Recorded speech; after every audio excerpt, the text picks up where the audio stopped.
Bonsoir à tous, ravi de vous retrouver dans Ça vous regarde. Au sommaire ce soir, cette question, le Doliprane doit-il rester français? Le gouvernement fixe ses conditions au rachat de la filiale de Sanofi par un fonds d'investissement américain. Mais les oppositions crient au scandale. On essaiera donc de démêler le vrai du faux dans ce dossier. La France est-elle incapable de s'occuper de ses enfants les plus fragiles, de les protéger? Lies Loufoque sera notre invité, ancien enfant placé, combattant inlassable des droits des enfants. Avec lui, on s'arrêtera sur ce nouveau scandale, le mot n'est pas trop fort, avec ce procès de plusieurs familles d'accueil qui s'est ouvert hier à Châteauroux. Enfin, la question qui fâche ce soir portera sur la nouvelle loi immigration. Est-ce un moyen pour le gouvernement de s'attirer les bonnes grâces du RN et donc de se prémunir d'une motion de censure? On en débat à la fin de l'émission. Voilà pour le sommaire. Vous êtes prêts? C'est parti pour Ça vous regarde.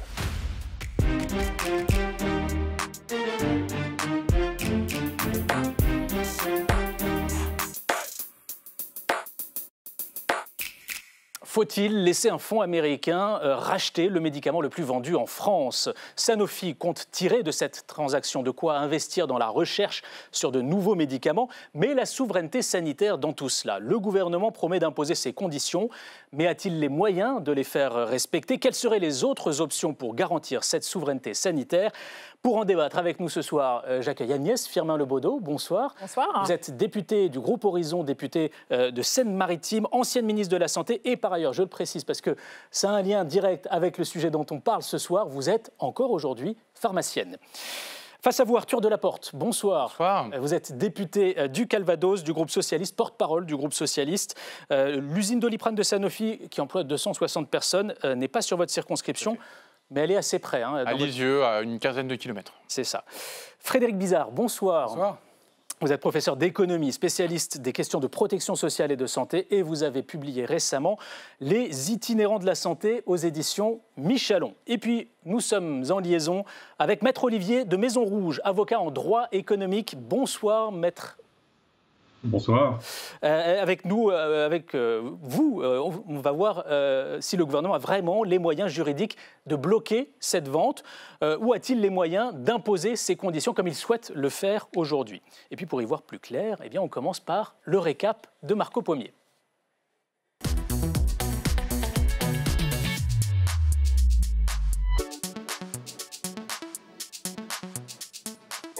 Bonsoir Marco. Bonsoir Clément. Il y a donc une alerte sur la souveraineté sanitaire française. Le Doliprane est sur le point de passer sous pavillon américain. Oui, le Doliprane, le médicament le plus vendu en France. Alors, pour ceux qui n'ont pas suivi, une petite séance de rattrapage sur ce dossier explosif. Vendredi dernier, Sanofi est entré en négociation exclusive avec un fonds d'investissement américain, CDR, pour lui céder 50% d'Opella, la filiale du groupe pharmaceutique français qui commercialise le célèbre Doliprane. Pas de problème, selon le ministère de l'économie, plutôt favorable à cette opération. Dans un premier temps, en témoigne cette note obtenue par Politico. Regardez, on peut lire ceci. Un refus ne nous paraît pas justifié au vu des informations dont nous disposons à date. Oui, mais voilà, pour l'opposition, la pilule a bien du mal à passer. Le président s'occupe aujourd'hui de faire en sorte que Emily in Paris reste en France. Je préférais qu'il s'occupe de faire en sorte que Doliprane reste français. Si vous voulez garantir la souveraineté de la France sur sa capacité à produire des médicaments, vous avez une solution simple, c'est d'empêcher le rachat par un fonds étranger. C'est-à-dire de bloquer? Mais bien évidemment.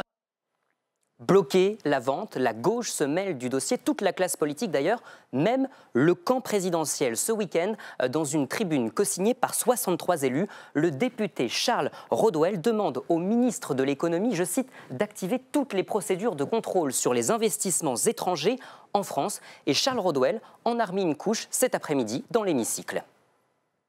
Nous doutons que cette opération serve pleinement nos intérêts et qu'elle s'inscrive dans la politique d'attractivité que nous menons depuis 7 ans. Et le gouvernement, Marco, tente d'éteindre l'incendie. Oui, hier, le ministre de l'économie, Antoine Armand, a débarqué à Lisieux dans l'une des 2 usines qui fabriquent le Doliprane avec ce message pour les 250 salariés du site. Le Doliprane continuera à être produit en France, pas seulement parce que c'est un médicament plébiscité par l'ensemble des Français, pas seulement parce que c'est une réussite industrielle, mais parce qu'il en va de la souveraineté de notre pays et aussi de l'approvisionnement en médicaments sensibles et critiques. maintenir la production de Doliprane en France et donc l'emploi, sécuriser les approvisionnements du marché français. Ce ne sont pas les seules exigences du gouvernement. Clément, Antoine Armand a aussi réclamé aux parties prenantes le maintien du siège social d'Opella dans le pays. Des engagements précis demandés dans le cadre de la procédure de contrôle des investissements étrangers. Très bien, mais si ces engagements n'étaient pas tenus, la question se pose après tout. Réponse du ministre chargé de l'Industrie. Si ces engagements n'étaient pas pris, eh bien, il y a aujourd'hui dans le Code monétaire et financier une possibilité de bloquer cette vente. Alors ces engagements seront-ils vraiment respectés? Faut-il empêcher le rachat américain au nom de la souveraineté sanitaire? Faut-il une participation de l'État au capital d'Opella, comme le suggérait cet après-midi Antoine Armand? Eh bien, je vous laisse en débattre, en discuter. Merci à vous, Marco Pommier, et on en débat effectivement avec nos invités. Agnès Firmin-Lebaudot, je me tourne vers vous pour commencer, parce que vous faites partie de cette ancienne majorité présidentielle qui a érigé la souveraineté sanitaire en priorité après les déboires liés au vaccin contre le Covid. Pourquoi le gouvernement ne bloque-t-il pas tout simplement cette transaction pour contraindre Sanofi à choisir un investisseur français? D'abord, il faut se poser la question, pourquoi Sanofi souhaite, j'allais dire, vendre une partie, 50%, pas la totalité, de sa société Opella. Je crois que l'explication donnée par le laboratoire, c'est parce que Sanofi souhaite investir dans la recherche et pour des produits innovants. Ça, c'est la première des choses. Et ça doit nous poser la question, pourquoi, j'allais dire, nos entreprises et nos laboratoires n'ont plus les moyens d'investir. La deuxième question, est-ce que le gouvernement peut bloquer la vente? Il semblerait que le ministère ait répondu non. Moi, il ne peut pas. Il semblerait. Je veux dire, c'est bien le sens de la note qui a été écrite le 14, parce qu'il n'y a pas de raison, j'allais dire, objective qui permette de bloquer la vente. Moi, je comprends à la fois l'émotion que ça suscite, parce qu'on sort d'une crise sanitaire, où je rappelle qu'il a fallu, j'allais dire, rationner le nombre de boîtes, notamment de Doliprane. On est dans une période où on parle régulièrement de rupture en médicaments, et le pharmacien que je suis peut en témoigner. Sur le paracétamol, l'hiver dernier. Il y a d'ailleurs un nouveau plan lancé cet hiver par l'Agence nationale de la sécurité du médicament sur le paracétamol, sur les antibiotiques, pour éviter toute pénurie à nouveau. Oui, et je tiens aussi à dire que le gouvernement, en termes de souveraineté, a beaucoup appris de la crise sanitaire, puisque notamment la molécule qui permet de fabriquer le Doliprane, c'est-à-dire le paracétamol, le gouvernement a souhaité rapatrier la production de paracétamol, donc de matières premières, en France. L'usine qui fabriqua le paracétamol ouvrira, je le crois, aux alentours de 2026 dans la région de Toulouse, je crois. En tout cas, l'enjeu autour de cette séquence de Sanofi, c'est petit 1, s'assurer, et là pour le coup le gouvernement a un rôle à jouer, non pas que les conditions de la souveraineté soient maintenues, que l'emploi soit maintenu au moment de la signature, c'est qu'il soit maintenu dans le temps. Parce que c'est bien ça l'enjeu, prendre des mesures tout de suite, mais c'est bien qu'il soit maintenu dans le temps. Parce que, je le redis, le Doliprane, c'est un produit purement français. Il n'est consommé qu'en France. 97% des ventes de Doliprane se font en France uniquement. Arthur Delaporte, face à Agnès Firmin-Lebaudot, vous préconisez quoi? Quelle serait la bonne solution? On a une position qui est assez proche de ce qui a été évoqué par Mme Firmin-Lebaudot aussi dans ce week-end avec la lettre de Charles Rodwell. Tous les parlementaires socialistes, Sénat et Assemblée, donc près de 130, ont signé une tribune disant activer le décret Montebourg. Le décret Montebourg, c'est quoi? C'est ce qui a été transposé ensuite dans le Code monétaire et financier qui dit que le ministre peut stopper la vente. Alors, Mme Firmin-Lebaudot a l'air de dire qu'on ne peut pas, que les conditions ne sont pas réunies pour activer ce décret. C'est pas ce que je dis, c'est qu'on peut pas. Je dis que le ministère, via la note sortie le 14, a dit que les conditions n'étaient pas réunies pour bloquer la vente. Le ministère dit un refus ne paraît pas justifié à date, compte tenu des informations dont nous disposons. Donc, nous, ce que nous disons, c'est allons plus loin, et parce que là, on ne sait pas exactement. Enfin, on a eu des discussions hier avec à la fois les représentants des travailleurs, qui sont légitimement inquiets, comme nous le sommes, sur la pérennité de l'emploi, sur la pérennité de sites sur lesquels il y a eu plusieurs dizaines de millions d'euros d'investissement pour augmenter la capacité de production du Doliprane. Le site de Lisieux, par exemple, c'est à peu près 250 millions de boîtes produites chaque année. Et l'idée, ça serait de passer autour de 350 millions grâce à ces investissements. Donc ça, c'est quand même des choses qui sont conséquentes et il ne faut pas mettre en danger cet investissement industriel. Et puis il y a aussi l'idée de la relocalisation de la souveraineté sanitaire. Donc on a cette usine qui est construite, notamment une pour le paracétamol à Roussillon en Isère. Il y a eu 100 millions d'euros d'investis et à chaque fois avec des aides de l'État. Enfin, à Roussillon, il y a vraiment un accompagnement fort de l'État et Sanofi bénéficie, il faut le rappeler quand même, d'environ 150 millions d'euros par an de crédit impôt recherche. Donc tout ceci... Alors certains avancent le chiffre de 100 millions, c'est 150 150, enfin voilà. On a d'ailleurs du mal à le dire et c'est aussi problématique parce qu'on parle ici de dizaines de millions d'euros qui sont... La solution pour vous, c'est donc d'activer... Donc ce qu'on dit, nous, c'est évidemment d'activer le décret Montebourg pour à la fois poser des questions, mettre en place des clauses assez strictes pour dire si vous ne les respectez pas, nous stopperons cette vente. Et il y a un dernier point dont on parle assez peu, mais c'est la question aussi des brevets. Parce qu'on a ici des entreprises qui fournissent, Opella, c'est une filiale de Sanofi en gros qui vend des médicaments non remboursés qui sont relativement profitables si on regarde de manière générale, mais pas assez profitables pour Sanofi. Donc l'idée c'est comment on dégage du cash en revendant ce qui n'est pas assez rentable mais qui l'est quand même. Et moi je trouve aujourd'hui qu'on a un vrai problème là-dessus. Il faut arrêter de se dire qu'il faut dégager en permanence du cash, il faut aussi protéger notre outil et aujourd'hui peut-être que Sanofi ne le fait pas assez et qu'on aurait besoin d'un peu plus de patriotisme économique de la part de ceux qu'on aide. Je me tourne vers vous Frédéric Bizard avant d'aller voir notre avocat.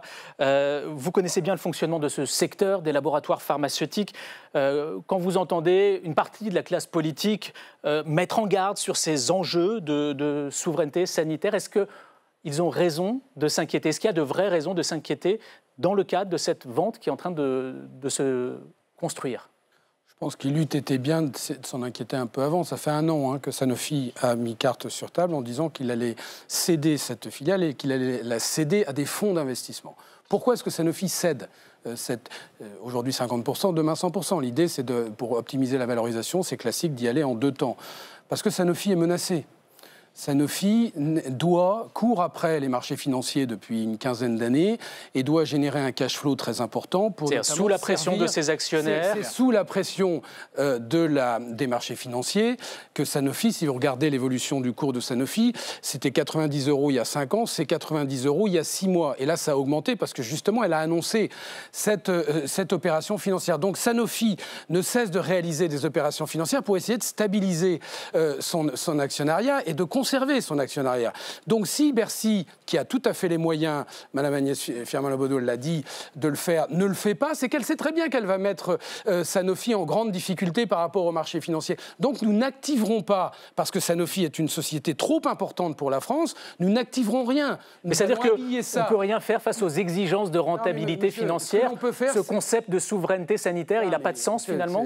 Comment est-ce qu'on renforce ce concept de souveraineté sanitaire? C'est en étant attractif dans notre pays, en attirant des capitaux et en essayant d'avoir une politique de santé qui ne soit pas fatale pour le médicament. Je rappelle qu'en 2025, le médicament sert encore de variable d'ajustement à hauteur de 1 milliard en baissant les prix. Bon, donc forcément, les investisseurs commencent à se dire ce pays commence à être un problème pour la production, mais aussi pour la distribution. Je rappelle qu'il y a un Français sur 3 qui souffre depuis 1 an, enfin qui a de problèmes de pénurie. Bon, donc, si vous voulez, il faut comprendre que Sanofi a besoin de cette session-là. L'autre question qu'on ne pose pas, c'est est-ce que la délégation de services publics au secteur privé peut aller jusqu'aux fonds d'investissement, qui sont des fonds de pension, dont la logique est simple, c'est l'optimisation de tous les actifs dont ils deviennent acquéreurs. Est-ce que le retraité américain se soucie que les pharmacies en France soient bien approvisionnées?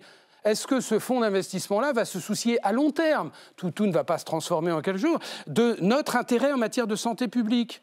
Moi, j'en ai une idée, mais on pourrait peut-être en discuter, parce que c'est ça qui se creuse. C'est pas, faut arrêter avec le Doliprane. C'est un portefeuille produit de plus de 100 marques qui sont absolument stratégiques pour notre santé publique, pas pour notre égo national, pour notre santé publique. Donc, je rappelle qu'il y a aussi un vrai enjeu stratégique. Je rappelle qu'il y a aussi Biogarant sur le marché, qui est le premier laboratoire du marché du générique, qui représente 1/3 du marché du générique, qu'on a retenu, ou en tout cas qu'on a empêché à court terme de partir chez les Indiens. Mais tout ça, c'est reculé pour mieux sauter. Donc la situation est un petit peu tendue, on va dire. Alors on va essayer de voir plus clair sur les outils juridiques dont dispose le gouvernement pour éventuellement bloquer cette vente ou en tout cas pour imposer ces conditions. Nous sommes donc en liaison avec Maître Olivier de Maison Rouge, avocat en droit économique. Maître, est-ce que vous pouvez déjà répondre à la question qu'on se pose ici sur ce plateau? Alors déjà, que dit le fameux décret Montebourg et est-ce qu'il peut être utilisé? Est-ce que les conditions vous semblent remplies aujourd'hui pour qu'il soit utilisé? Alors, je vais essayer de vous répondre de manière synthétique. Je vous remercie d'avoir l'occasion de m'exprimer sur le sujet. Alors, on parle bien évidemment assez souvent du décret Montebourg, mais c'est un texte qui est bien plus ancien que cela. C'est un texte qui date en réalité de 1966. C'était une loi qui avait été adoptée sous la période gaullienne, où à l'époque, on parlait davantage d'indépendance nationale. Aujourd'hui, on parle d'autonomie stratégique, de souveraineté sanitaire. C'est un glissement sémantique, mais les textes sont là et ils résistent à l'épreuve du temps. Ce qui avait été pensé pour du spatial, pour du nucléaire, aujourd'hui s'applique peut-être aussi bien pour des médicaments. Mais précisément, puisque vous m'interrogez, là où le texte était prévu à l'origine pour la sauvegarde des intérêts publics, au sens large, c'est ce qui relève du régalien, la défense, la sécurité, l'ordre public, eh bien, ce texte a été de plus en plus élargi à certains secteurs stratégiques. C'est d'ailleurs précisément l'effet Montebourg de 2014, au moment de l'affaire Alstom, qui a été étendu à l'énergie. C'est le cas également pour l'approvisionnement en eau. C'est le cas également pour l'exploitation des réseaux et des services de transport. Voilà. Ça, et donc sur le cas précis qui se pose aujourd'hui avec Sanofi, est-ce que les conditions sont remplies? La lecture littérale et stricte, puisque c'est bien de droit dont nous parlons, eh bien, je ne trouve pas de texte qui puisse être mobilisé pour précisément être en capacité pour le gouvernement d'y s'y opposer ou d'y mettre des conditions. Néanmoins, le texte est imprécis, mais il parle de la protection de la santé publique. Donc si, d'aventure, le gouvernement devait s'en saisir, ça serait peut-être sur ce dispositif-là. C'est le décret du 30 décembre 2023, qui n'est pas très très vieux, donc voyez-vous, qui pourrait, le cas échéant, être brandi. Mais dans ce genre d'affaires, il faut être un peu plus précis encore. Bien souvent, ce ne sont pas simplement l'exégèse des textes qui permet d'appuyer seulement la position du gouvernement. C'est aussi un choix de volonté politique. D'ailleurs, vos parlementaires sont là pour en débattre. Je leur en laisse la responsabilité et le choix, le cas échéant. Mais c'est souvent un bras de fer qui est instauré parce que des intérêts stratégiques comme ceux-là qui sont posés sur la table sont ouverts à tout champ, à toutes les discussions, à tous les débats et j'allais dire à toutes les entreprises qui sont susceptibles d'acquérir ces actifs. Maintenant, si le gouvernement veut véritablement avoir un moyen de s'y opposer, c'est d'abord d'engager ce bras de fer. On l'a vu déjà auparavant. Vous, juriste, vous dites que c'est un bras de fer politique avant tout qu'il faut mener, c'est ça? Absolument. Absolument. Alors, qui se déroule bien sûr à Bercy, puisque c'est la Direction générale du Trésor qui est à la manœuvre sur ce type d'opération. Mais c'est apparemment les politiques qui doivent mettre les pieds dans le plat, si je puis me permettre, en tout cas s'emparer du débat. Ce que vous faites d'ailleurs. Juste une question. D'un point de vue juridique, quand vous entendez le gouvernement dire on va fixer des exigences en matière de maintien d'emploi, de maintien de siège social, de maintien d'unités de recherche et développement sur le territoire, tout cela, est-ce que d'un point de vue juridique, on peut l'imposer dans le cadre d'un contrat tripartite? C'est ce qui était évoqué aujourd'hui. Est-ce que ça ne va pas à l'encontre tout simplement du principe constitutionnel de libre entreprise? Alors, c'est tout à fait possible puisque ça a été envisagé depuis 2019 avec la loi Pacte. Auparavant, ça n'était qu'un droit de veto, c'est-à-dire un refus pur et simple ou une autorisation de cession de certains actifs à des entreprises étrangères. Désormais, la loi Pacte a introduit justement une troisième voie alternative avec des conditions, donc une autorisation assortie de conditions qui seraient notamment de conserver le siège, de conserver la R&D, des labos, la production, selon. Donc ça fait partie. Donc ça veut dire qu'on ne revivrait pas forcément l'épisode General Electric lors du rachat de la branche énergie d'Alstom, qui n'a pas respecté ses engagements.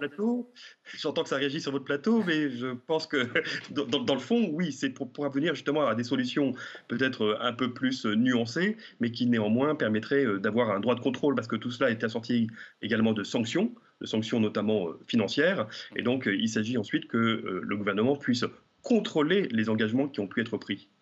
Très bien. Merci beaucoup, Maître de Maison Rouge, d'avoir été en direct avec nous. Agnès Firmin-Lebaudot, quand vous entendez cet avocat expliquer qu'il y a les outils juridiques et puis il y a le rapport de force politique, que fera le gouvernement si demain, Opella, c'est donc le nom de cette filiale de Sanofi qui est en vente, si Opella vient voir le gouvernement et dit voilà, la conjoncture a changé, on doit réduire de 30% les effectifs en France. Je crois que, on l'a bien dit, la solution juridique, elle n'est pas si simple que ça. Je pense que la conditionner à l'aide publique semblerait être, j'allais dire, un des moyens qui permettrait peut-être d'assurer dans le temps le maintien de l'emploi. Je crois que c'est ce qui nous émeut tous et c'est ce qui doit nous mobiliser. Alors, outre le fait que, je reviens sur les enjeux de souveraineté, on parle ici du paracétamol et c'est la France qui va récupérer la production de paracétamol. L'enjeu de souveraineté, il doit se décider au niveau européen. Je crois que la France ne pourra pas toute seule régler les problématiques d'enjeux de souveraineté en termes de médicaments. Mais je repose la question de départ. Sanofi souhaite pouvoir investir dans la recherche pour rester, j'allais dire, attractif en termes de produits innovants. Et je rappelle que grâce à, notamment Sanofi, on a eu un des premiers vaccins contre la biocolite. Le Beyfortus est une innovation de Sanofi. Donc il faut donner les moyens à nos laboratoires pharmaceutiques. Il y a eu des succès, il y a aussi eu quelques espoirs déçus récemment. Le vaccin combo grippe-Covid, on l'attend toujours. Donc quand on cherche, on ne trouve pas toujours. Alors, juste parce que Mme Firmin Lebaudot a évoqué la possibilité de conditionner les aides publiques. J'aimerais qu'on entende à ce sujet Sophie Binet, qui était justement ce matin sur ce sujet, la secrétaire de la CGT. Sanofi, c'est en 10 ans 1 milliard de crédit impôt recherche. En 10 ans aussi, c'est la division par 2 des effectifs en France, notamment des emplois de chercheurs. Le scandale est là et on a un gouvernement, un État qui laisse Sanofi les rênes sur le cou. Arthur Delaporte, ça vous paraît une option sérieuse de conditionner notamment le fameux crédit impôt recherche? Vous voyez bien qu'il y a d'un côté l'argument de façade qui est de dire laissez-nous investir, faire de la recherche. Mais la réalité, c'est laissez-nous continuer à distribuer de l'argent à nos actionnaires.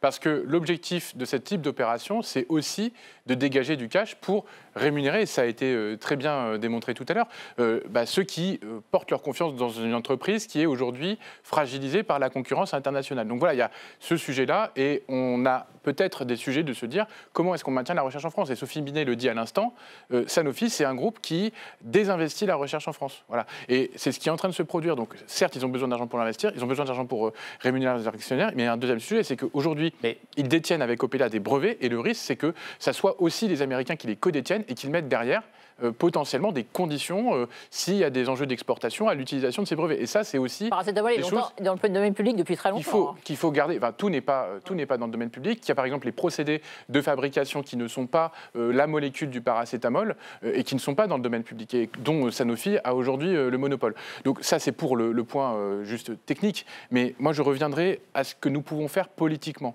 Politiquement, si le gouvernement va plus loin que ce qu'il dit, parce qu'aujourd'hui il reste dans une espèce de flou en mode nous sommes vigilants, voilà, mais en même temps l'option qui est privilégiée, c'est-à-dire la cession à un fonds d'investissement américain, est celle qui doit globalement poursuivre son chemin. C'est un peu le sens de ce qui s'est passé depuis ces derniers jours. Moi je pense qu'il devrait taper du poing sur la table et dire non.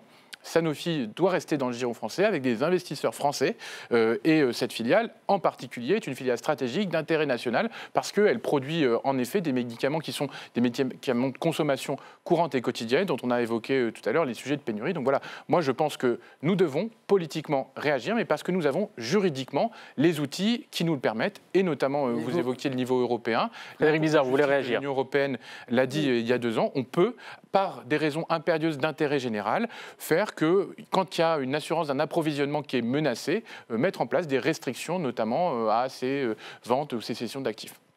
Oui, donc quelle solution construire? En effet, je suis d'accord qu'il faut construire une solution alternative. Là, c'est un petit peu tard. Mais c'est quoi les 2 solutions alternatives? C'est la nationalisation, parce qu'on en a les moyens, j'ai pas l'impression. Alors, nationalisation ou entrée au capital, qui est une option évoquée cet après-midi à l'Assemblée par le ministre de l'économie. Soit vous trouvez une alternative au sein de l'Europe, je suis d'accord que c'est à l'échelle européenne, où vous constituez un consortium plutôt industriel que financier, si on veut garder un peu d'industrie derrière tout ça, et on a largement les moyens de trouver à l'échelle européenne la capacité de pouvoir financer 8 milliards d'abord. Mais tout ça, ça nécessite un peu de créativité, ça nécessite un peu d'initiative, ça nécessite un peu d'anticipation. Nos responsables politiques n'ont pas anticipé ces ces problèmes Ça fait 1 an que c'est sur le marché. Je n'ai pas entendu aucun ministère préparer une alternative. Si vous voulez être fort dans une négociation, comme l'a dit Maître Maison Rouge, il vous faut une alternative. On appelle ça la BATNA, on enseigne ça aux étudiants. Enfin, il faut que vous ayez une alternative crédible qui vous dise si Sanofi va au bout de son chose, moi j'ai une alternative et je la prends et je conserve ce portefeuille produit qui est encore une fois extrêmement important, non pas financièrement pour la France, mais pour la santé publique. Ça, je pense qu'il n'y a aucun doute. Donc, il fallait construire une alternative. Par exemple, au moment de l'ARN messager, on était plusieurs à avoir supposé de construire un consortium comme Airbus autour de l'ARN messager, avec de la recherche, de la production, du développement, à l'échelle européenne. Que font les Américains aujourd'hui pour relocaliser ? Qu'est-ce qu'ils font ? Ils sont créatifs. Ils construisent, par exemple, ils conçoivent des entreprises à but non lucratif qui permettent de stabiliser les marchés et qui permettent à des producteurs au sein des États-Unis de reproduire de vieilles molécules, comme des molécules contre le diabète. Il faut de la créativité capitalistique un petit peu. Et très honnêtement, mais ce n'est pas propre à la France, on voit que l'Europe subit ce mouvement qui est parti de l'Europe vers les États-Unis, qui part maintenant vers la Chine. Donc, nous ne sommes pas démunis de solutions, mais on s'y prend souvent un petit peu tard, avec beaucoup d'émotions, et je trouve, mais c'est peut-être facile à dire, difficile à faire, mais avec peu de créativité quand même. Agnès Firmin-Lebaudot, quand vous entendez le ministre de l'économie dire l'État peut éventuellement rentrer au capital de cette filiale de Sanofi, c'est un coup de bluff? C'est du sérieux? Parce que l'État aujourd'hui a les moyens de faire ça? Le ministre de l'économie, nationaliser, ça ne me semble pas être dans l'air du temps. Est-ce que c'est souhaitable? À titre personnel, je ne pense pas. Rentrer au capital, pourquoi pas, mais avec quels moyens et à quelle hauteur? C'est quoi rentrer au capital? Et quel pouvoir?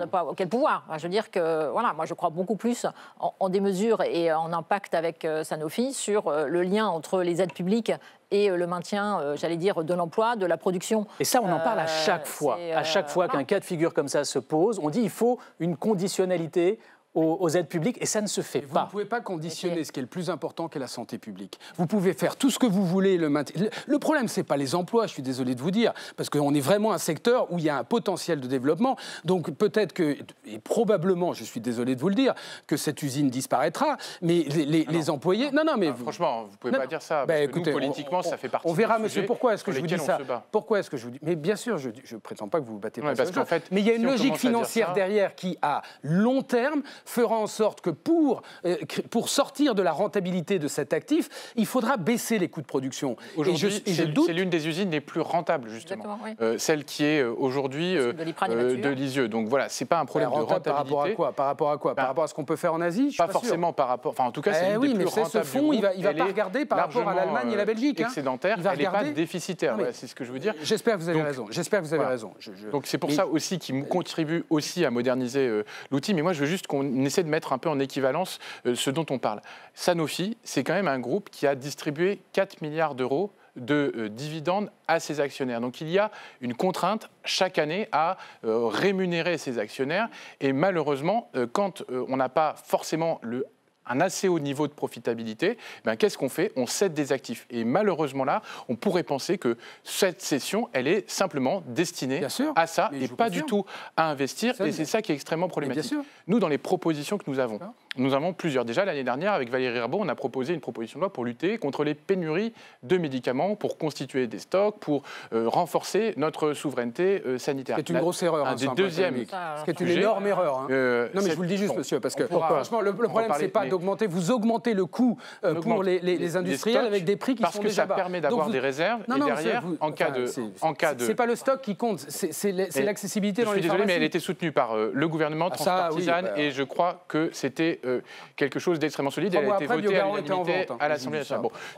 Au-delà de la question des stocks de pénurie, moi je pense qu'il faut aussi aller, et ça fait partie des sujets sur lesquels on travaille, vers un pôle public du médicament, sur un certain nombre de médicaments, notamment des génériques, pour pouvoir les mettre à disposition sans justement être dans des logiques de pure rentabilité financière. Et on a les moyens financiers de monter ce genre comme celle que nous avons aujourd'hui. On a des moyens financiers.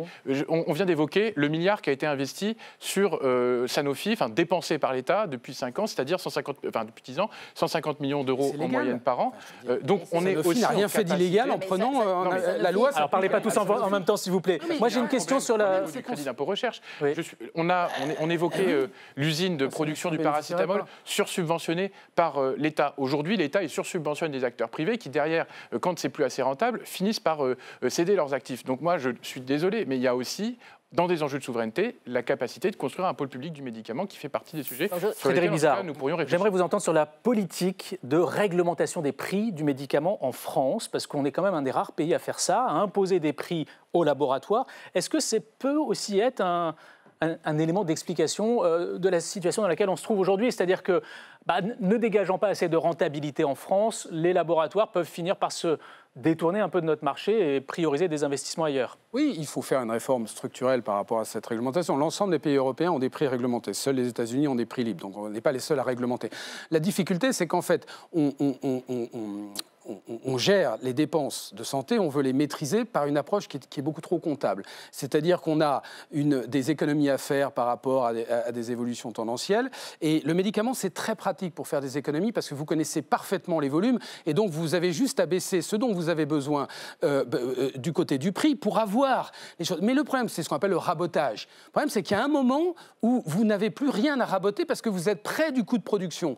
Or, le problème, c'est que Bercy continue à penser que le médicament est encore une bonne source d'économie. Comment sortir de là? Il faut sortir d'une logique comptable par une logique économique. D'abord, il faut gérer la politique du médicament à l'échelle du cycle de vie du médicament. Il est normal que les prix, après avoir été élevés sur des médicaments innovants, baissent au cours du temps. Mais une fois que vous êtes dans le domaine public, vous allez dans une autre industrie qui est l'industrie du générique et des biosimilaires, qui sont d'autres acteurs, qui sont des spécialistes de produire à bas coût des volumes très importants. Or, nous sommes le pays européen avec l'Italie, avec le plus faible taux de pénétration des génériques et des biosimilaires, 45%. Les pays qui sont forts sur l'innovation et qui sont forts sur les produits matures, c'est-à-dire qui n'ont pas de problème ou peu de problèmes de pénurie, comme l'Allemagne, comme le Royaume-Uni, sont des pays qui ont plus de 80% de la consommation comme générique. Ça, c'est une réforme structurelle où il faut développer très fortement le marché des génériques et des biosimilaires. Est-ce que ça les rend moins dépendants de la Chine, de l'Inde? Pourquoi? Vous savez que dans les... Juste, je finis la démonstration. C'est qu'en fait, vous avez une transmission des économies des génériques, 6 milliards d'euros d'ici à 2030 d'économies potentielles sur les biosimilaires, principalement qui sont les génériques des biothérapies. D'accord? 6 milliards d'euros d'économies. Ça, on est tout à fait capable. C'est une étude très sérieuse que je vous cite. Et on estime que le surcoût des innovations qui vont être lancées d'ici à 2030, c'est environ 6 milliards. Donc vous voyez que vous avez, avec cette gestion sur le cycle de vie du médicament, sur l'ensemble du cycle de vie, une capacité d'absorber les innovations. Mais nous, on ne fait pas ça. On dit non, on développe peu les génériques. Par contre, on va raboter les prix au maximum de façon comptable, sans aucune visibilité. Agnès Firmin-Le Bodo, ça vous fait réagir? Je vous vois faire non de la tête. Ça fait réagir parce que je suis à la fois d'accord et pas. Je veux dire qu'on a fait supporter au secteur du médicament, j'allais dire dans son entièreté, 50% des économies sur le PLFSS, alors que projet de loi de financement de la sécurité sociale. Vous avez raison, alors que ce secteur représente 12% des dépenses. À un moment, on est à l'os, et ça a été très bien dit, il y a certains produits qui coûtent plus cher à produire que ce qu'ils ne sont vendus en France. Donc, soit on ne les trouve plus, et c'est dommage parce qu'en fait, ils apportent quand même un certain service en termes de santé publique.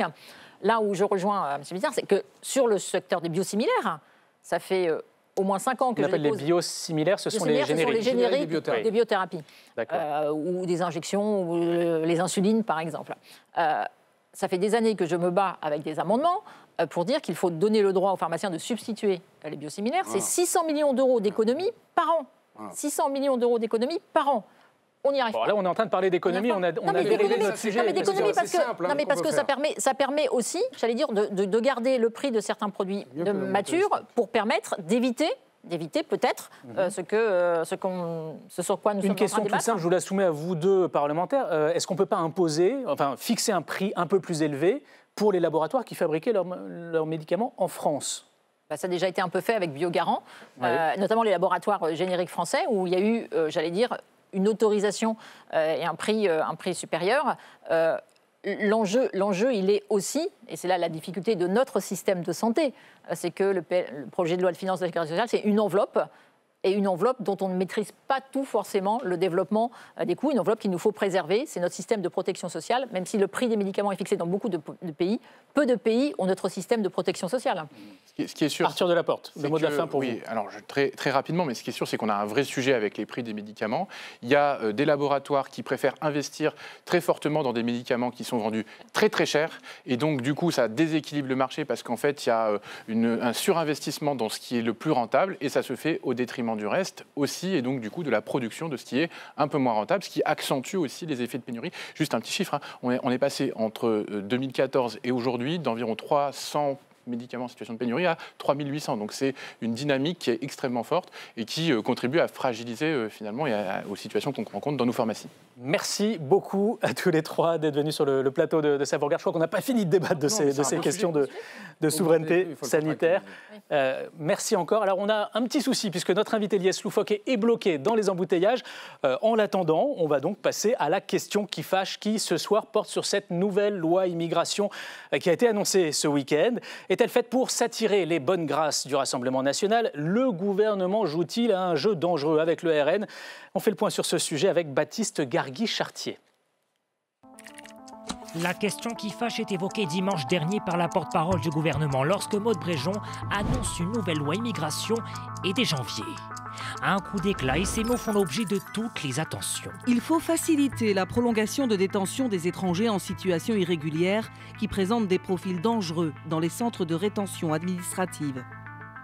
Une mesure déjà avancée, soutenue par le locataire de la place Beauvau, et il y a comme un air de déjà-vu. Car cette nouvelle loi interviendrait moins d'un an après celle votée en janvier 2024.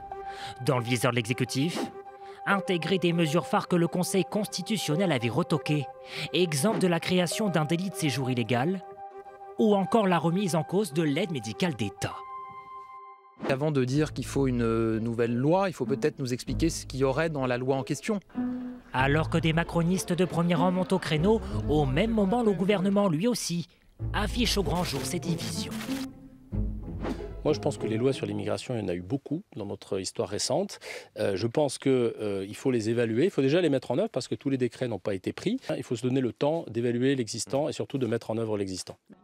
À l'annonce de cette loi, les chefs de file à gauche en font un casus belli. Certains crient même au scandale en accusant de faire la courte échelle au Rassemblement national. Bruno Retailleau, qui nous refourgue une nouvelle loi immigration comme gage à l'extrême droite au début de l'année prochaine. C'est cousu de fil blanc. Et ça, le Rassemblement national l'a bien compris, que le rapport de force leur était favorable. Cette opposition d'influence qu'avaient annoncé Jordan Bardella et Marine Le Pen, on en voit le résultat. Aujourd'hui, les problèmes que nous portons, qui sont ceux des Français, sont entendus par le gouvernement. Alors la question qui fâche, la voici. Cette nouvelle loi immigration est-elle un gage donné au Rassemblement national ? Et pour cette question qui fâche, on accueille ce soir Charles Sapin. Bonsoir. Bonsoir. Vous êtes journaliste politique au Point. Adrien Brachet, bonsoir, journaliste politique à Marianne. Et puis Clément Perrault, que nos téléspectateurs connaissent bien, puisque vous êtes journaliste politique à LCP. Bonsoir Clément. Est-ce que cette loi est donc un moyen de s'attirer une forme de bienveillance de la part du RN, un moyen de dissuader le Rassemblement national de faire tomber le gouvernement Barnier? On commence par vous, Charles. Moi, je ne crois pas du tout. Non. En fait, si vous voulez, évidemment, le Rassemblement national est le premier groupe à l'Assemblée nationale. Et donc, il faut en tenir compte.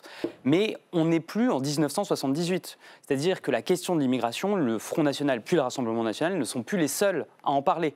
Et d'ailleurs, quand on regarde un peu dans le détail, quand on met un peu de côté les postures politiques des uns et des autres, vous voyez que ça fait partie même des plus petits dénominateurs communs de cette majorité très étriquée. Quand on regarde un peu les chefs de cette... Alors, peut-être sur le diagnostic, mais pas forcément sur les solutions. Alors, en tout cas, il faut se souvenir que Gabriel Attal, donc là, qui a notamment dans une matinale a dit « je ne suis pas sûr que ce soit le bon moment pour cette loi », il faut se souvenir de son discours de politique générale il y a quelques mois. Il disait qu'il fallait envoyer une border force aux frontières, qu'il fallait réformer l'AME et qu'il était pour accueillir beaucoup moins, pour accueillir mieux. Édouard Philippe, dans une interview du Point, disait qu'il voulait remettre en question les accords avec l'Algérie de 1968, donc c'était sur les visas, et qu'il ouvrait le chapitre de la préférence nationale indirectement, puisqu'il voulait revoir si vous voulez, tout ce qui est allocation non contributive pour les étrangers. Et puis Michel Barnier, le Premier ministre, qui lors de la primaire de 2016, je vous le rappelle, proposait carrément un moratoire de l'immigration sur plusieurs années et de revenir sur le droit du sol dans les départements d'outre-mer. Donc finalement, sur le fond politique, cette question de l'immigration fait plutôt unanimité sur cette majorité étriquée. Adrien Brechet, votre point de vue, est-ce que cette loi immigration, c'est l'assurance vie du gouvernement Barnier? Je pense qu'il y a un peu des deux. Je rejoins ce qu'a dit Charles sur le fait que ce n'est plus en effet seulement dans les thématiques portées seulement par le Rassemblement national. Je regardais ce matin une vidéo même de 1997 où Bruno Retailleau, qui à l'époque était député du Mouvement pour la France de Philippe de Villiers, avait déjà un discours quasiment aussi dur, voire même plus dur que celui qu'il a aujourd'hui. Donc on ne peut pas accuser Bruno Retailleau de s'inventer du jour au lendemain un discours sur cette question. Mais dans les faits, ça réduit quand même la marge de manœuvre du RN vis-à-vis de ce gouvernement. Néanmoins, le calendrier, je pense que quand on regarde le calendrier, il y a sans doute une dimension politicienne. Ça arrive quand même en plein débat budgétaire au moment où on sent que le Rassemblement national va vouloir un peu avancer ses pions sans forcément aller jusqu'à la censure, mais le moment n'est certainement pas anodin. Et je pense qu'il y a aussi, au-delà de la question du RN, une façon aussi pour Michel Barnier, puisque Michel Barnier a donné son aval à Bruno Retailleau, de dire que, regardez, après le budget, il y a un après pour mon gouvernement, il va y avoir d'autres propositions. La seule chose sur laquelle on peut, en revanche, mettre un point d'interrogation, et c'est un petit peu ce qu'ont pu dire Gabriel Attal et même Gérald Darmanin, c'est que les décrets d'application de la précédente loi immigration ne sont même pas encore tous parus. Donc il y a quand même une question... Je rappelle qu'elle a été votée au mois de décembre dernier, il y a quand même une question, je crois qu'il y a une trentaine de lois sur l'immigration depuis 1980. Donc il y a quand même aussi une question en termes d'efficacité de politique publique, à quel point est-ce que, à quel moment on doit faire des lois, quelle efficacité ont ces lois et quelle évaluation on fait de ces lois-là. Il y a aussi, c'est vrai, cette question-là qui se pose. Est-ce qu'il ne vaut pas mieux faire moins de lois, mais des lois plus efficaces? C'est une question qui, en tout cas, est dans le débat. Clément Perrault, vous avez pu échanger avec plusieurs députés du Rassemblement national, notamment cet après-midi, à l'occasion des questions au gouvernement. Que vous disent-ils sur ce gouvernement Barnier et sur cette loi immigration, même si on ne connaît pas encore bien le contenu? Alors c'est ce qu'a dit Jordan Bardella, hein, plus rien ne se fera sans nous à l'Assemblée, c'est l'expression qu'il a employée. Moi j'ai discuté effectivement avec plusieurs députés aujourd'hui. Il y en a un, pour ne pas citer Julien Audoul, hein, qui est un des cadres du parti, qui m'a dit ça n'a plus rien à voir. Et il parlait de la différence entre le gouvernement, la mandature actuelle et celle d'avant. Aujourd'hui, ça n'a plus rien à voir la façon dont le gouvernement s'adresse au Rassemblement national, c'est ça? Et je pense qu'il parlait à la fois du gouvernement, oui, la façon dont il s'adresse au RN, mais aussi des autres députés. Ils ont le sentiment aujourd'hui d'être écoutés. Ils ont le sentiment que leurs 11 millions d'électeurs, c'est l'expression qu'ils utilisent toujours, sont entendus. Et ils ont le sentiment vraiment de pouvoir peser sur les débats, ce qui n'était pas forcément le cas avant. Vous savez, les gouvernements Borne et Attal n'avaient pas besoin des voix du RN pour faire passer les textes. Même si les RN parfois votaient ces textes, ils n'en avaient pas besoin. Aujourd'hui, c'est différent. Ils ont besoin souvent du RN pour des textes, mais aussi pour échapper à une motion de censure. Et je crois que vous étiez dans les tribunes pour assister à la séance de questions au gouvernement et vous avez été un peu marqué à un moment par l'ambiance, notamment au moment de la question de Fabien Di Filippo. Exactement. Moi, j'ai été assez marqué. Je trouve que ça... Sur l'aide médicale d'État. Oui, ça en disait long, je trouve, sur ces nouvelles lignes qu'on voit émerger à l'Assemblée. C'était une intervention, effectivement, de Fabien Di Filippo, qui est un député droite républicaine, et qui parlait de l'AME. Il avait des propos très durs, Fabien Di Filippo. Il a qualifié de pompe aspirante de l'immigration illégale l'AME, et il a fustigé le fait que le budget de l'AME soit en augmentation dans le projet de loi de finances. Et là, j'ai vu, moi j'étais en tribune, juste derrière Fabien Di Filippo, les députés RN qui avaient un sourire jusqu'aux oreilles, un sourire très large. Ils étaient ravis que ce thème-là arrive dans l'hémicycle, comme si leurs idées infusaient, inspiraient les autres. Il y avait quelque chose d'un peu ironique dans leur sourire, genre on en parlait depuis longtemps, quelque chose aussi d'assez carnassier, genre on y va, on arrive sur nos idées. Et après, le ministre Saint-Martin, qui a pris la parole, lui aussi a dit « vous pourrez déposer des amendements, il peut y avoir des modifications, nous sommes ouverts ». Et tout ça, ça montre que même si dans cette séquence-là, le RN ne parlait pas, leur ombre planait sur l'hémicycle. Charles Sapin, vous consacrez un article à Marine Le Pen, je crois, dans le dernier numéro du Point. Vous avez pu échanger avec elle sur le gouvernement Barnier. Elle se défend d'être une alliée de ce gouvernement et en même temps, elle revendique une forme d'influence sur la politique menée par ce gouvernement. Est-ce qu'elle ne joue pas un jeu un peu dangereux ? Écoutez, en fait, si vous voulez, c'est arithmétique. À partir du moment où vous avez une tripartition de l'échiquier politique qui se retrouve dans l'hémicycle, que vous avez un bloc de gauche radicale qui oppose une opposition systématique au gouvernement, en disant on votera lundi, mardi, mercredi, jeudi une motion de censure, quoi que vous proposez. Évidemment, ce gouvernement ne peut tenir que avec le soutien d'un bloc central et à minima avec une bienveillance du Rassemblement national. Marine Le Pen en joue, en effet vous avez raison, fait de la politique avec, elle a listé en fait une liste de critères qui sont la condition à sa bienveillance. Il y a d'abord, et c'est très important, le fait d'être traité un parti comme les autres. Comme ça paraît rien. C'est pas une règle de politesse que Marine Le Pen demande, c'est la fin du cordon sanitaire. C'est quelque chose de très important et qui aura notamment, puisqu'on est sur LCP, on peut rentrer dans les détails de l'institution parlementaire, ça va être une question importante au moment où il va falloir remplacer les vice-présidentes de l'Assemblée nationale, puisque Annie Genevard étant devenue ministre, il va falloir organiser un nouveau vote pour la remplacer comme vice-présidente. Exactement, c'est une des conditions que pose Marine Le Pen. Vous me traitez normalement, vu mon poids, j'ai le droit à une vice-présidence, donc est-ce que le gouvernement Barnier va pousser pour que cette vice-présidence me revienne? Ensuite, il y a un geste sur l'immigration, là on vient d'en parler en effet, pour le pouvoir d'achat. Avec le budget, on n'y va pas vraiment. Et il y a une troisième condition qui était un geste contre l'insécurité. Et il y a aussi le sujet de la proportionnelle. Après, Marine Le Pen, et j'en termine par là, mais dans cet article, Marine Le Pen a une phrase qui, pour moi, est très importante. Elle dit « La date de péremption de ce gouvernement est sur la boîte ». C'est-à-dire que le fusil est chargé et qu'au moment le plus opportun politique pour elle, elle appuiera sur le bouton, elle votera la motion de censure de la gauche et le gouvernement tombera. Adrien Brechet, le mot de la fin. Moi, il y a une phrase qui m'a marqué. Guillaume Bigot, quand il prend la parole pour le Rassemblement national, après l'intervention de Michel Barnier, discours de politique générale, un seul tweet de Marine Le Pen suffit à infléchir la position du Premier ministre. Est-ce qu'à trop revendiquer son influence politique, le Rassemblement national ne va pas finir par être jugé presque comptable du bilan du gouvernement Barnier? J'ai été marqué exactement par la même phrase. Je pense qu'il y a un risque d'arrogance aussi, c'est-à-dire qu'on entend beaucoup en effet dans les discours des responsables politiques du Rassemblement national, regardez, il suffit qu'on dise quelque chose et on est obéi, regardez à peine les propos d'Antoine Armand prononcés sur l'acte républicain, tout de suite Michel Barnier a appelé Marine Le Pen, c'est bien la preuve que nous dirigeons derrière, mais je pense qu'en effet il y a un risque pour eux à trop d'arrogance, être un petit peu pénalisé. Mais ceci dit, en fait, tout se jouera, et c'est ce que disait Charles, sur le moment où ils dégaineront ou pas le fusil pour censurer. Et en fonction de ça, le geste aura un sens et une signification vis-à-vis des électeurs qui pourra ou non leur permettre de se détacher du bilan de Michel Barnier. Alors, Adrien, Charles, le mot de la fin, en quelques secondes. Que pensez-vous de cette annonce qui a été faite aujourd'hui, l'Élysée, le Sénat et l'Assemblée nationale, qui renoncent à toute augmentation de leur propre budget? Vous en pensez quoi, Charles? C'est symbolique, c'est important. À partir du moment où vous demandez à toute une partie des Français de faire un effort, il faut que les politiques donnent l'exemple. Et même si ça joue sur quelques millions alors qu'il nous faut 60 milliards, c'est symbolique, mais c'est important. Oui, tout à fait d'accord. Symboliquement, c'est typiquement le genre de choses sur lequel, vous savez, il peut y avoir un achoppement dans l'opinion et tout le soutien à un gouvernement peut s'écrouler sur quelque chose d'ultra symbolique comme ça. Donc je pense qu'ils ont bien fait, ça a son importance, au moins d'un point de vue symbolique. Clément, je ne vous demande pas votre avis parce que vous êtes dans une position avec un risque de conflit d'intérêts là-dessus. Merci à tous les trois, en tout cas, d'être venus débattre sur ce plateau. On va se pencher à présent sur la façon dont la France s'occupe de ses enfants les plus fragiles, ceux qui sont retirés à leurs parents et placés en famille d'accueil par les services de l'aide sociale à l'enfance. Lies Loufoque est notre invité. Il est en train de se préparer dans les coulisses de ce plateau. Lies Loufoque. Bonsoir, vous êtes militant des droits des enfants, vous-même ancien enfant placé. On va en parler avec vous dans un instant, mais on va évoquer d'abord ce nouveau procès qui s'est ouvert à Châteauroux, procès de plusieurs familles d'accueil d'enfants placés, avec Hélène Bonduel. Si on vous invite, Lies Loufoque, c'est que plus que quiconque sans doute, vous allez suivre ce procès hors norme qui s'est ouvert hier au tribunal de Châteauroux. 7 années de calvaire pour ces 5 anciens enfants placés qui attendent beaucoup du procès. Être reconnu, je pense.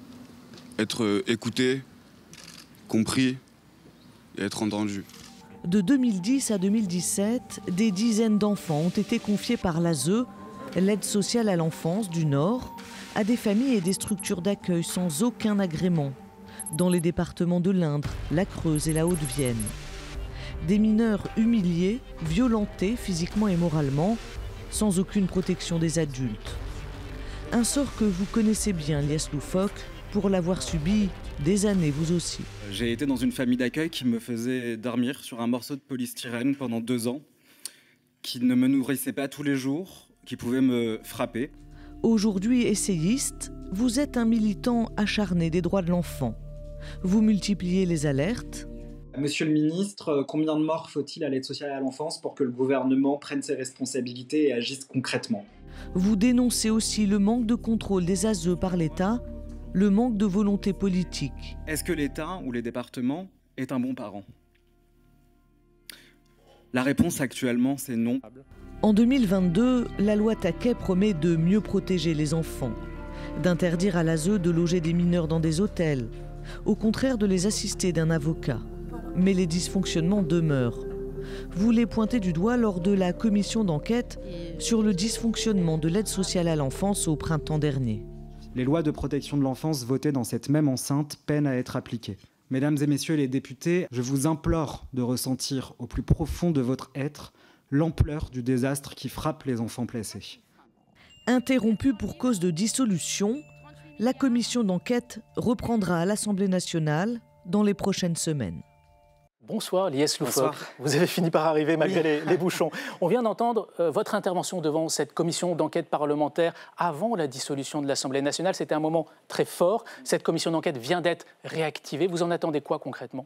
Exactement la même chose que pour la première, que les responsabilités des uns et des autres dans la part des dysfonctionnements qui existent aujourd'hui à l'aide sociale à l'enfance soient établis, les présidents de département, l'État, qui ne sont pas au rendez-vous des enjeux, qui laissent se détruire un système dont le pays a besoin, puisque la protection de l'enfance est évidemment un enjeu essentiel. Ce que j'attends également de cette commission d'enquête, c'est une implication beaucoup plus importante des députés, cette fois-ci. Je rappelle que sur la précédente commission d'enquête, elle a été complètement déserté par les parlementaires. Il y a des séances, des auditions où il n'y avait que la rapporteure et la présidente. C'est quelque chose qui a été extrêmement difficile à vivre.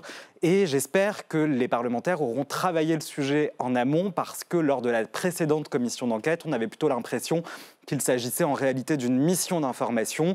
Les responsables n'ont pas été convoqués et auditionnés et les questions posées manquaient parfois de pertinence. Alors pour bien comprendre les dysfonctionnements de l'aide sociale à l'enfance, on va s'appuyer sur l'exemple concret de ce cas de figure qui est jugé aujourd'hui à Châteauroux. Ces enfants qui ont été accueillis par des familles qui n'avaient pas d'agrément, qui doit être délivré par le département normalement. Ça a duré pendant 7 ans. Les enfants affirment avoir subi des coups, des strangulations, avoir été soumis à des travaux forcés, des humiliations. On juge aujourd'hui les familles d'accueil et les 2 individus qui ont mis en place ce dispositif totalement hors la loi. Ça vous inspire quoi, cette nouvelle affaire? Tout d'abord, permettez-moi d'apporter mon soutien aux victimes qui témoignent toute la semaine au tribunal de Châteauroux.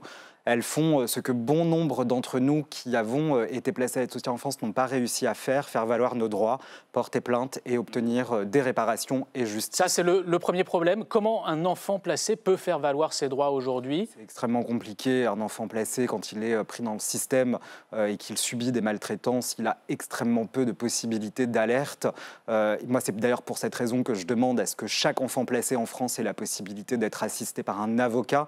Le Code civil ne le permet pas pour tous les enfants, puisque pour bénéficier de cette assistance, il faut préalablement être reconnu comme étant discernant. On a beaucoup d'enfants placés à l'ASE qui sont en bas âge ou alors qui ont des problématiques de handicap et qui ne sont pas reconnus discernants et qui donc n'ont pas cette possibilité-là. Si un avocat était présent dès le début de la mesure de protection, tout au long de la procédure et jusqu'à la fin du placement, l'enfant aurait un interlocuteur de confiance en position de défendre ses droits et ses intérêts, qui serait capable de faire cesser les situations problématiques ou les dysfonctionnements ou les violences subies. Malheureusement, ce n'est pas le cas et là-dessus, il nous faut évidemment progresser. J'en profite parce que je sais qu'on va manquer de temps pour vous dire qu'il manque énormément d'enfants aujourd'hui au tribunal. Il y en a très peu qui se sont constitués partie civile, qui ont porté plainte. Peut-être que certains nous regardent. Je les invite vivement à prendre attache avec les avocats des parties civiles s'ils souhaitent se constituer partie civile avant vendredi et éventuellement même directement à me solliciter sur les réseaux sociaux pour que je fasse cette mise en lien. Il y a beaucoup de victimes dans cette affaire. Il y a les victimes qui sont à Châteauroux, il y a toutes les victimes silencieuses qui sont probablement chez elles devant leur télé et qui ne se sont jamais exprimées. Alors pour rester sur cette affaire, elles ont accueilli plus de 60 enfants chez elles. Alors pour rester sur cette affaire, je rappelle que l'aide sociale à l'enfance, ça relève de la responsabilité des départements. En l'occurrence, dans cette affaire, c'est le département du Nord qui est en cause, mais il n'est pas poursuivi. C'est un scandale. Je ne comprends pas pourquoi le parquet n'a pas décidé de poursuivre le président du département département. Il faut savoir que cette structure a pu opérer en toute illégalité pendant 7 ans. Elle a pu opérer alors même qu'il y a eu des signalements d'enfants, de professionnels qui ont fait état de ces dysfonctionnements et des violences barbares subies par ces enfants. Il y a eu des signalements qui ont été faits sans que cela ne génère la moindre action de la part du département. Parce que c'est extrêmement grave parce que les contrôles doivent être faits par qui normalement? Par le président du département. Ça relève de la responsabilité en matière de protection de l'enfance, le chef de file, c'est le président de département. C'est dans le code de l'action sociale et des familles. Le président de département engage sa responsabilité pénale et civile individuelle s'il était amené à se produire des faits délictueux ou criminels à l'encontre d'enfants placés. Le président de ce département, Jean-René Le Serre, à l'époque, a fait preuve de négligence. Il n'a pas investigué alors même qu'il avait été destinataire de plusieurs signalements qui faisaient état de ces violences. Il n'a pas fermé ces structures, il n'a pas saisi la justice et je vais même aller plus loin, il ne s'est même pas constitué partie civile à ce procès. Alors que l'intérêt d'un département et du système de protection de l'enfance, c'est bien de défendre ces enfants dont il avait la charge. Et à ce procès précisément, il n'est ni sur le banc des accusés, ni sur le banc des parties civiles et en quelque sorte, c'est un aveu de culpabilité. Est-ce que les départements ont les moyens financiers et humains d'assumer cette responsabilité qu'est l'aide sociale à l'enfance? Ils les auront de moins en moins, ce qui est assez terrible dans notre système. Et aujourd'hui, les dysfonctionnements, est-ce qu'ils sont liés à un manque de moyens?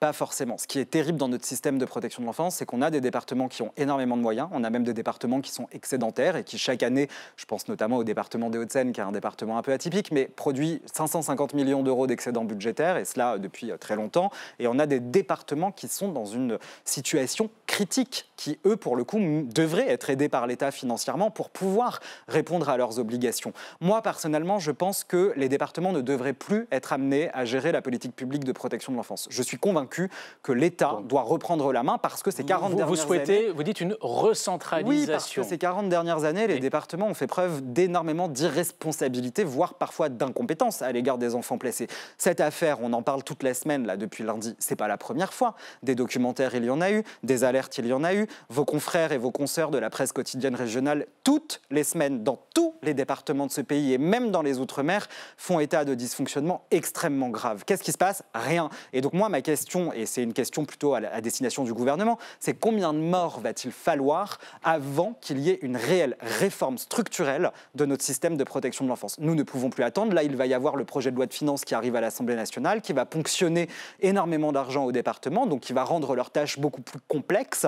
Et les années à venir vont être très rudes parce qu'on observe une augmentation très importante du nombre d'enfants placés, avec en plus une pénurie de travailleurs sociaux. Alors que vous répondent les responsables politiques quand vous leur dites il faut recentraliser ça, redonner la main à l'État? Certains y sont favorables, la gauche, une partie de la gauche y est favorable, je crois que ça a été repris dans le programme de la France Insoumise. Vous chiffrez ça à combien? Parce que ça se chiffre en milliards forcément. Après, il y a des transferts de charges qui vont s'opérer. Moi, je suis favorable par exemple à ce qu'on rattache l'aide sociale à l'enfance à la protection judiciaire de la jeunesse, qui est une administration qui dépend du ministère de la Justice et qui est en plus présente dans tous les territoires parce que c'est une administration déconcentrée. Je pense que la protection judiciaire de la jeunesse ne devrait pas faire que du pénal, elle devrait aussi récupérer le civil. Ce serait d'ailleurs pleinement respecter l'ordonnance de 1945 qui considère les enfants en conflit avec la loi comme des enfants en danger. Donc je pense qu'il nous faut une politique globale, une politique interministérielle et malheureusement, force est de constater que lors du précédent, de la nomination des membres du gouvernement, nous avons perdu notre ministère dédié à l'enfance. Nous nous retrouvons avec un ministère de la famille au lieu des familles et un ministère de la petite enfance au lieu de l'enfance. Et je trouve que c'est un signal extrêmement négatif. J'espère que le Premier ministre, même si j'y crois peu, reviendra sur sa décision et nous remettra notre ministère de l'enfance. Est-ce qu'il y a des modèles ailleurs, peut-être en Europe, dont la France pourrait s'inspirer des... Non, je ne cite aucun modèle en Europe ou ailleurs pour une raison simple, c'est que ce que la France traverse, ce que notre système de protection de l'enfance français traverse, c'est la même chose partout dans le monde. En revanche, il y a peut-être une petite nuance, c'est que le Canada, la Suisse, le Danemark ont présenté des excuses officielles aux enfants placés pour les violences subies, les tortures qui leur ont été infligées dans le cadre de leur placement. Et ils ont pu obtenir des réparations financières de la part de leur gouvernement pour le préjudice subi. Nous sommes très loin de cela en France, même si je ne désespère pas que la commission d'enquête permette de faire la lumière sur les responsabilités dans ces dysfonctionnements, que ce soit de l'État ou des départements, et peut-être, je l'espère, d'obtenir des réparations plus tard. Vous évoquiez la protection judiciaire de la jeunesse. Est-ce que la justice aujourd'hui est suffisamment à l'écoute des enfants placés qui peuvent... Je pense que la justice manque surtout d'énormément de moyens. Les magistrats, les juges des enfants sont des juges spécialisés, ce sont des juges très investis, très compétents. Ils ont une formation qui est quand même relativement poussée. Sauf qu'aujourd'hui, ce que l'on constate, c'est qu'ils ont 500 dossiers par cabinet, ils ont 500 situations à gérer, ils n'ont pas le temps, ils n'ont pas les moyens. Ce sont des juges qui rendent des décisions fictives parce qu'elles ne sont dans les faits quasiment plus exécutées. On a dans certains départements des centaines d'enfants qui attendent une place à l'ASE alors même que la justice s'est prononcée sur leur sort, les a reconnus en danger et a ordonné une mise sous protection. Et puis je rappelle quand même, et ça c'est un chiffre du syndicat de la magistrature, que plus de 70% des juges des enfants ont au moins une fois au cours de leur carrière renoncé à prendre une mesure de placement parce que la balance bénéfice-risque n'était pas favorable aux enfants. Vous vous rendez compte qu'on vit dans un pays où aujourd'hui des magistrats réfléchissent à 2 fois avant d'extraire un enfant de son environnement familial dangereux parce qu'ils considèrent que l'aide sociale à l'enfance serait plus dangereuse. Ça, c'est un scandale d'État et c'est un scandale d'État qu'il nous faut impérativement régler. Merci beaucoup, Merci à vous. Lies Loufoque, d'être venu sur le plateau de Ça vous regarde sur LCP. C'est la fin de cette émission. Je vous retrouve demain. D'ici là, bonne soirée sur LCP.